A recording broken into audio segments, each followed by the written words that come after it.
La pression internationale monte contre le régime de Bachar el-Assad. Dimanche, l'armée a tué plus de 130 manifestants, notamment dans la ville rebelle de Hama. L'Union européenne a durci les sanctions et demande au Conseil de sécurité de l'ONU de s'engager. Conseil de sécurité qui doit se réunir lundi en urgence. En 4 mois, la répression aurait fait plus de 2000 morts. À Washington, le spectre du défaut de paiement s'éloigne. Le Congrès devrait entériner le relèvement du plafond de la dette publique après l'accord arraché in extremis par Barack Obama dimanche à l'issue d'âpres négociations. Le plafond devrait être relevé de plus de 2000 milliards de dollars, ce qui devrait permettre au Trésor de tenir jusqu'en 2013.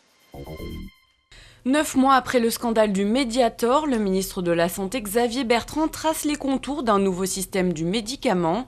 Renforcement du contrôle, transparence dans les liens entre l'industrie pharmaceutique et les médecins. Le projet de loi se présente comme une réforme radicale. Il sera examiné au Parlement dès septembre. Depuis 4h30 ce matin, les musulmans de France jeûnent. Le ramadan a débuté à l'aube, il durera 1 mois. Malgré la dureté de l'épreuve en été, le ramadan gagnerait des adeptes. Selon un sondage IFOP publié dans La Croix, 71% des musulmans français respecteraient ce qui constitue l'un des 5 piliers de l'islam. Une marche des salopes dans les rues de Delhi pour dénoncer les violences sexuelles.